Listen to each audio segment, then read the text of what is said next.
mardi 24 janvier, en début d'après-midi, et pour être précis, exactement à 17h46, que mon conseiller, si présent, m'a envoyé un message pour me poser la question suivante.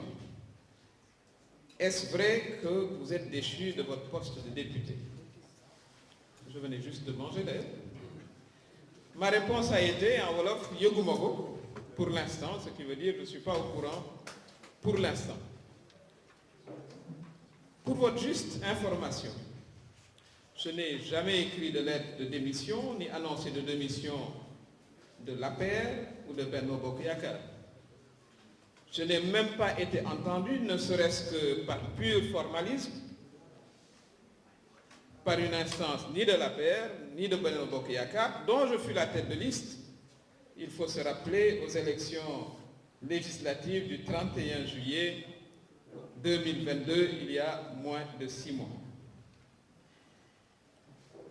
Tous les juristes de bonne foi s'accordent à reconnaître que c'est une pure violation de l'article 60 de la Constitution et de l'article 7 du règlement intérieur de l'Assemblée nationale qui stipule, je cite, « Tout député qui démissionne de son parti en cours de législature est automatiquement déchu de son mandat. » Je rappelle, parce que je l'ai entendu, que je ne suis pas député investi par l'APR, parce que l'APR n'avait pas de liste, mais par Benno Bokk Yakaar. Et comme je l'ai dit, je ne me souviens pas, ni par écrit, ni oralement, je ne l'ai absolument pas fait, je n'ai pas démissionné de la coalition.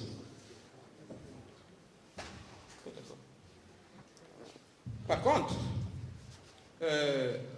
je pourrais vous expliquer assez rapidement les raisons de mon exclusion, qui est relativement d'ailleurs simple, disons, à connaître, mais je vais aller à la source. Et la source n'est personne d'autre que le président Macky Sall. Donc vous voudrez bien prêter attention à ces propos. Le Parti démocratique sénégalais, par son groupe parlementaire, vient de décider, en donnant injonction au bureau de l'Assemblée nationale, d'exclure 2 députés, soi-disant pour Macky.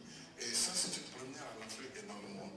Des députés renvoyés, soi-disant par une décision du bureau de l'Assemblée nationale, puisque simplement, on aurait constaté le fait de la démission de leur parti. Je pense que c'est tout à fait scandaleux et inacceptable. Et nous nous battrons en tant que démocrates pour que pareil dérive puisse prospérer dans notre pays. Donc vous avez bien reconnu la voix du président Macky Sall. Ça, c'était évidemment dans le passé, lorsque 2 des députés, voilà, qui lui étaient proches, ont été expulsés, comme il l'a dit.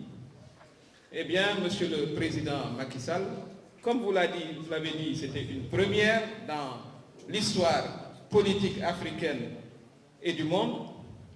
Eh bien, monsieur le président, ce sera la 2e fois en Afrique et dans le monde, par votre fait, qu'on expulse un député de l'Assemblée nationale juste en saisissant en catamini le bureau de l'Assemblée.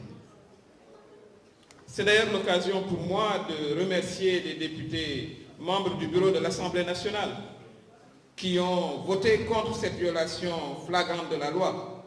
Mais aussi, je voudrais remercier les nombreux leaders politiques, les citoyens de tous bords, y compris les femmes de la société civile qui se sont indignés contre cette forfaiture.